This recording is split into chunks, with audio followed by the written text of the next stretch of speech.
Jude just joined Navy Federal Credit Union and is excited about the benefits this decision will bring.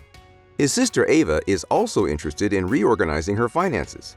He can't wait to tell her that, thanks to their grandfather who served in the Air Force, she's eligible for membership too.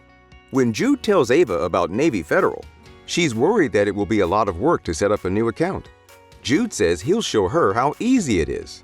You can apply online, over the phone, or at a branch.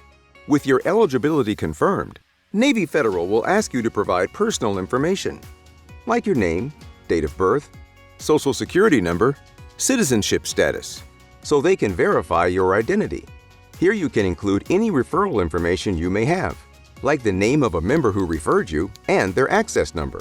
Anything you may have heard about paying for referral codes is nothing more than a common online scam. Next, you'll share your contact information, government-issued ID, and employment status. The last step is setting up your accounts. There's just a $5 minimum deposit to set up a membership savings account. From here, you can enroll in digital banking and set your financial goals. Navy Federal will send you insights and resources that can help you reach your goals.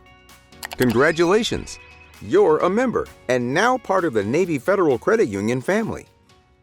Find out how easy it is to get started. Visit NavyFederal.org/join to learn more. Navy Federal is federally insured by NCUA.